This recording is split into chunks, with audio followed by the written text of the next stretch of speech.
ఎవరో వస్తారు నాకు సహాయం చేస్తారని ఎదురు చూస్తున్నావు. ఎవరు రారమ్మా, నీకు సహాయం చేసేవారి లోకంలో ఎవరూ లేరు. దేవుని వాక్యం తెలియజేస్తుంది, ఇదిగో సమస్త జనులారా, ప్రయాసపడుతున్న వారారా, నా యొద్దకు రండి అని ప్రభు తెలియజేస్తున్నాడు. మీ భారాన్ని నా మీద మోపండి అని ప్రభు తెలియజేస్తున్నాడు. మీ చింత యావత్తు నా మీద వేయమని ప్రభువు తెలియజేస్తున్నాడు. మా ఇంట్లో ఉద్యోగస్తులు ఉన్నారు, మా బంధువులు ఉద్యోగస్తులు, మాకు తెలిసిన వాళ్ళు ఉద్యోగస్తులు, మా స్నేహితులు ఉద్యోగస్తులు, వారు మమ్మల్ని చూస్తారని మీరు అనుకోవద్దు. అలాగ అనుకునేటప్పుడు ఎవ్వరూ మీకు ఎటువంటి సహాయం చేయరు.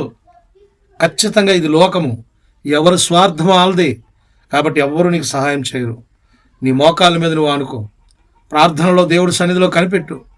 ఆకాశమందున ఆసీనుడు నాకు సహాయం చేయను అడుగు, గోజాడు, ప్రార్థించు, మొర్రపెట్టు, కన్నీళ్లు విడు. దేవుడి సన్నిధానంలో గంటల కొలుదుగా దేవుడి సన్నిధానంలో నువ్వు ప్రార్థన చేయి. నీ ప్రతి సమస్యకు పరిష్కారం దేవుడి సన్నిధిలో ఉంది. ప్రతి ప్రశ్నకు జవాబు దేవుడి సన్నిధిలో ఉంది. ప్రతి సమస్యకు విజయం ఉంది. నీ కన్నీటిని నాట్యముగా మారుస్తాడు, నీ దుఃఖాన్ని ఆనందంగా మారుస్తాడు. ఆయన మీద అనుకో.